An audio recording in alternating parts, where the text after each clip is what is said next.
I have always liked this particular story in the life of Jesus. You find it in our gospel today in Matthew, but you also find it in Mark and Luke. Each of them have a little different context. Today, Jesus and his disciples have journeyed sort of to the northern part of what we call Israel today, into the region of Caesarea Philippi. And in the course of their conversation, he asked them a question. Who do people say that I am?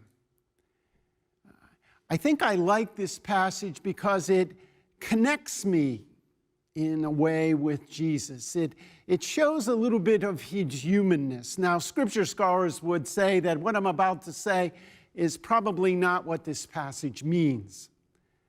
You know, I think all of us at certain points in time in our life, we want to know what others are saying about us. And perhaps some of us more than others. You know, what do people think when we do something or when we put ourselves out there in front of everyone? What are they saying? How am I going over? I know I feel that from time to time. You know, I think one of the things that helps me with this passage is Jesus sort of deals with it in a very calm and confident way, which I often don't. You know, somebody writes in, I can get 100 emails or voice messages or notes about the Sunday Mass, and everybody's saying, oh, we love it, it's great, Father, thank you very much. And I can get one person who doesn't like something that I do or something that we do here at the Sunday Mass, and I don't sleep for a week. I don't deal with the reality. I don't have that confidence. But Jesus does.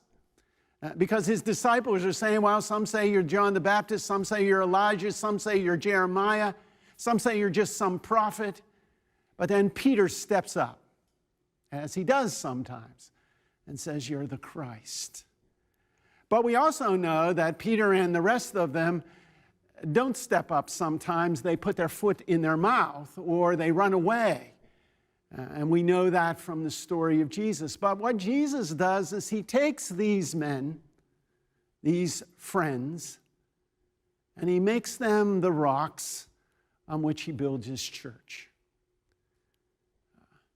Jesus sees the good. Doesn't worry about whether some think this or some think that or some see this.